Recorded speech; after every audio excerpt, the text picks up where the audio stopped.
Hello guys and welcome to our in-depth tutorial and review of Relevance AI, which is a platform that empowers you to build and deploy AI agents to automate various business tasks. Over the next minutes, we will explore the key features of Relevance. We're going to demonstrate a real-world use case example for business, such as yours, and provide honest feedback and assessment of the capabilities and the drawbacks of Relevance AI. Without further ado, we're gonna jump in relevanceai.com, which is this page in here. And what I like about this is that you can basically try the app for free, okay? To be clear, you are gonna have a certain number of credits, which is gonna be 100 credits per day, and you're gonna be limited to one user and to 10 megabytes of knowledge with this free plan. And if you are planning of using this more seriously, you can always upgrade to the pro plan, the team plan, or the business plan. Now, after you log in with your Google account for the first time, you are going to be greeted with a user-friendly dashboard providing access to essential features such as the agents, the workflows, the data, and the settings. Okay. Relevance AI offers various templates to jumpstart your AI agent creation. Okay. You can, for example, select a prospect researcher, a lifecycle marketer, or things like that. Okay. Let's, for example, select the customer query handler, okay, which is going to be probably one of the most common ones that you're going to use in here. Let's actually select it, okay. So now it's very important to notice that we have a couple of different options. We can either run this agent basically, or we can build him, okay. Now the first thing that you must do, of course, is to actually build him, okay. This is a pre-made template, like I said before. So it has all of the necessary prompts, already given in here. As you can see, we have a nice description of what the agent is going to do. We have a certain role. It says you're polite and friendly customer service representative. Okay, so that's kind of his role here. The task is to answer questions and messages from customers, and it's going to do so doing this bunch of steps, okay? When you receive a message from a customer via email, identify what it is, and then if it's this, run this, so on, so on. So here's the logic of this agent, which is nice. And in order to execute all of these tasks, you have, or the agent has rather, certain tools, okay, such as send clarification email, send feedback for via Gmail, and so on, so on. There's a bunch of things that he can do, which is amazing, actually. I find that this is very complete and very good. Now, if we actually move to the knowledge section in here, what we can do is we can upload a bunch of documents from our business in order for the agent to have some context on how to answer. Okay, this is extremely important. So make sure that you actually upload enough files. You can upload the maximum of 5, and they can be PDF, CSV, JSON, and TXT, a lot of different files. You can also add an existing knowledge, or you can import a website, which is an option that I always recommend because it's very convenient and very simple.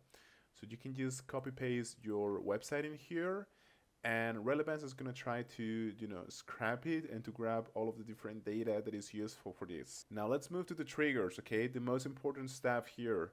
How are you going to make sure that this agent has access to your email, for example, or to your Google Calendar or anything like that? Is by adding these triggers, So for example, you can enable your Gmail. You can just click on this Gmail here, okay? And then this tab is going to open and you can connect your Gmail account, okay? So that your bot, your agent, can actually answer the emails for you, all right? This is what you have to do. After you're ready, please just click on Publish Changes and your bot is going to be ready to go. It's very important to notice, guys, that you must follow the run instructions in here in order to have like an optimal result, okay? So make sure that you actually do this, all of the different steps in here. Now, in the build section, one more thing that I want to talk to you about is the chat GPT model that you can use, or the AI model that you can use in general, okay? So if you click on this button here, you're gonna have a selection of different AI models that you can choose from. For example, you can choose the GPT models, which are very common, or also the Google model. You have Google Gemini 2.5 Pro, which is the newest model from Google and the best in general, and a bunch of, more. Okay, the thing is that these models cost you a certain amount of credits. Okay, so make sure that you have enough credits or that you are on a paid plan if you want to use the most expensive models. Okay, so yeah. Whenever you're ready, you can just, try a test questioning here in the run section to see how the AI agent is replying to you, and maybe you can modify it further or change some stuff, okay? So yeah, always make sure to test it before you publish it. Now, if you go back to the main dashboard and you select your agents, here you have basically the list for all the agents that you created, okay?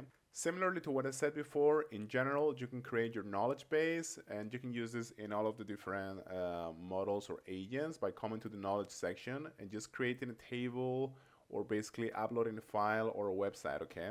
And you can also see all of the different tools, which in Zapier, they would be called actions, okay? If you come to the tools section in here, all right, and you can get a fine description of each one if you access them, okay? And you can even search for them, all right? Whenever you access your agent, you can publish them directly to your website if you use, in the trigger section, the API button here, okay? You can copy paste this snippet of code depending on what you have in here, on the kind of website that you have. But yeah, this is what you should copy, all right? Something that I also like a lot is the fact that you can chat, okay? Similar, you can ask questions to GPT, okay, about the kind of task that you want to do. And for example, Relevance AI is going to reply to you and it's going to recommend an agent in order to do so, all right? If you want to see your past history on tasks, just come to the activity center in here and then you can see the whole list of the tasks that you have completed or, analyzed before. Also, you can come to the analytics section, but this is going to require a business or an enterprise plan, okay? And you're going to see here basically how effective your agents are, okay? And how much time and money you're saving from using them. In general, what I recommend you do is that you come to this template section. You can also use the AI chat in here to kind of embed an AI agent that does what you want, basically. But yeah, just check the existing templates in here, okay? They're amazing, actually. And if you don't find any agent that currently exists, you can always create one with the AI chat, like I said before, okay? So yeah, also remember that you can categorize these agents by research, marketing, sales, operations, and integration. To summarize, let's consider the advantages and potential drawbacks of using Relevance AI. The pros, in my opinion, is that you have a user-friendly interface suitable for non-technical users without any expertise in AI. You have customizable AI agents for a lot of business needs and types. You have seamless integration with existing data and workflows, and scalable solutions for growing business provided that you are on a paid plan, okay? Now the cons is that the advanced features are only for a paid plan and they require kind of a learning curve, okay? They're kind of more difficult. Also, you have limited customization option for highly specialized tasks, okay? So this is very important to keep in mind.